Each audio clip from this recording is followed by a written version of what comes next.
ഈ ലൈംഗിക ബന്ധം എന്നത് മനുഷ്യന് അല്ലെങ്കിൽ മനുഷ്യനെന്ന് മാത്രമല്ല നമ്മുടെ എല്ലാ ജീവജാലങ്ങളിലും ദൈവം കൊടുത്തിരിക്കുന്ന ഒരു പ്രത്യേക കഴിവ് തന്നെയാണ്.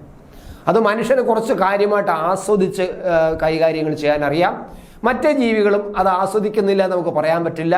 അവരും അത് ലൈംഗികത അവർ ആസ്വദിക്കുന്നുണ്ടാകാം, അല്ലെങ്കിൽ പിന്നെ അത് വെറും പ്രത്യുൽപാദനത്തിന് വേണ്ടിയുള്ള ഒരു സംഗതിയായി മാത്രം ജീവികൾ കാണുന്നില്ല, അവരും അത് ആസ്വദിച്ച് തന്നെയായിരിക്കും ചെയ്യുന്നത്, നമുക്കറിയില്ലല്ലോ. പക്ഷെ മനുഷ്യൻ്റെ കാര്യം നമുക്കറിയാം. മനുഷ്യൻ ഒരു പ്രത്യുൽപാദനത്തിന് വേണ്ടിയുള്ള ഒരു ഉപാധിയായിട്ട് മാത്രമല്ല, അല്ലാതെ തന്നെ മാനസിക ഉല്ലാസത്തിനും ശാരീരിക ഉല്ലാസത്തിനും ഈ ലൈംഗികത ബന്ധങ്ങൾ ഉപയോഗിക്കുന്നുണ്ട്. പക്ഷേ ചില സ്ഥലങ്ങളിൽ ചില ഇടങ്ങളിൽ വെച്ച് ഈ ലൈംഗിക ബന്ധം നടത്തുന്നത് മനുഷ്യനെ സംബന്ധിച്ചിടത്തോളം അത് അത്ര നല്ല കാര്യമല്ല.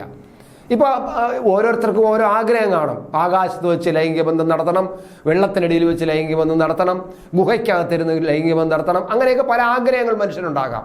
ഇപ്പോൾ ഇതാ ആകാശത്ത് വെച്ച് ലൈംഗിക ബന്ധം നടത്തണമെന്ന് ആഗ്രഹിച്ച് 2 സൈനികർ നടത്തിയ ഒരു ധൈര്യം, അതല്ലെങ്കിൽ ഒരു രീതിയാണ് നമ്മളിപ്പോൾ ഞാൻ നിങ്ങളെ മുന്നിൽ അവതരിപ്പിക്കുന്നത്. കോക്പിറ്റിനുള്ളിൽ ലൈംഗിക ബന്ധത്തിൽ സൈനികർ ഏർപ്പെട്ടു എന്നാണ് ഇപ്പോൾ കേൾക്കുന്നത്.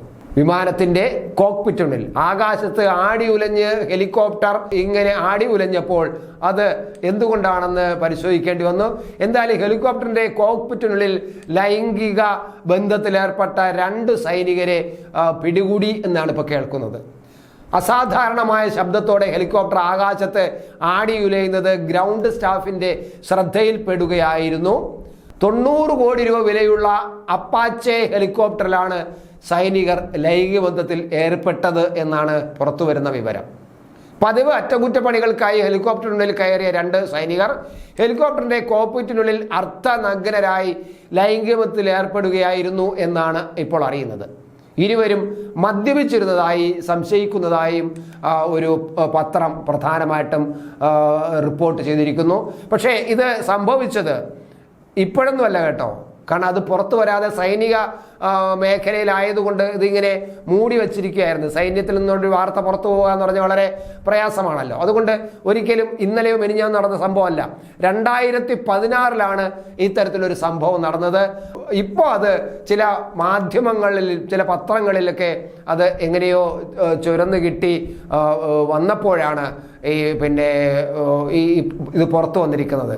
ഇനി ഹെലികോപ്റ്ററിൻ്റെ അറ്റകുറ്റപ്പണികൾക്കായി രാത്രിയിൽ അതിനകത്ത് കയറി, അതിനുശേഷം അവർ വിമാനം നന്നാക്കി എടുത്തിട്ട് ഒന്ന് പറത്തിച്ച് ഇരിക്കുമ്പോഴാണ് അവർക്ക് ഈ ആരുമില്ല, അവർ 2 പേര് മാത്രമായിരുന്നു. അപ്പോൾ ആകാശത്ത് വെച്ച് ഒന്ന് ലൈംഗിക ബന്ധം ആയാലെന്തെന്ന് ആഗ്രഹിച്ചു. അങ്ങനെ അവർ അവിടെ വെച്ച് തന്നെ ലൈംഗിക ബന്ധം തുടങ്ങിയെന്നാണ് കേട്ടത്. ഈ ഗ്രൗണ്ട് സ്റ്റാഫുകൾ പുറത്തിറങ്ങി ഇതിനെക്കുറിച്ച് വിമാനത്തിന് താഴെ ഇറക്കി അന്വേഷിച്ചപ്പോഴാണ് ഈ കാര്യങ്ങൾ അറിയുന്നത് എന്നാണ് അറിയുന്നത്. എന്തായാലും ഹെലികോപ്റ്ററിന്റെ കോക്പിറ്റിനുള്ളിൽ ലൈംഗിക ബന്ധത്തിൽ ഏർപ്പെട്ടിരുന്ന 2 പേർ ഉണ്ടായിരുന്നുവെന്നും വ്യക്തമായി. എന്നാലും കോക്പിറ്റിൽ നിന്ന് പുറത്തിറങ്ങി വസ്ത്രം ധരിക്കാൻ അവരോട് ഉത്തരവിട്ടതായി റിപ്പോർട്ടും ഈ പത്രത്തിലുള്ള റിപ്പോർട്ടും വന്നിട്ടുണ്ട്. 2 പേർ ഇരിക്കാവുന്ന ഹെലികോപ്റ്റർ ആയിരുന്നു അത്. അതിനുള്ളിൽ 30 mm പീരങ്കിയും പിന്നെ വെൽഫെയർ മിസൈലുകൾ ഉൾപ്പെടെയുള്ള പാടുകളൊക്കെ ഉണ്ടായിരുന്നു. 653 സ്ക്വാഡ്രന്റെ പെയിൻ ഓഫ് കമാൻഡും അവരുടെ മാതൃതാ യൂണിറ്റും എത്തിച്ചേർന്നത് വളരെ സൈനികരെ ഹെലികോപ്റ്ററിനുള്ളിൽ തടഞ്ഞു വെച്ചതായും റിപ്പോർട്ട് കൂട്ടിച്ചേർത്തിട്ടുണ്ട്. ഇനി ഞാൻ പറയാം, ഇത് നടന്നത് നമ്മുടെ ഭാരതത്തിലൊന്നുമല്ല, കാനഡയിലാണ്. നോർത്ത് ബെർണ്ട എന്ന് പറയുന്ന സ്ഥലത്താണ് ഇത് സംഭവം നടന്നത്. കാനഡയിൽ നടന്ന സംഭവമാണ്. 2016 ഈ സംഭവം നടന്നത്. നടക്കട്ടെ, കാരണം സൈനികർക്കായിരുന്നാലും അത് ആകാശത്ത് വെച്ച് ഒന്ന് ലൈംഗിക ബന്ധം വേണം എന്ന് ആഗ്രഹിച്ചാൽ പറ്റാതിരിക്കുകയോ. എന്തായാലും സൈനികർ അവരെ പിടികൂടുകയും വേണ്ട രീതിയിൽ നടപടിയെടുക്കുകയും ചെയ്തു കഴിഞ്ഞു എന്നാണ് ഇപ്പോൾ കിട്ടുന്ന വിവരം.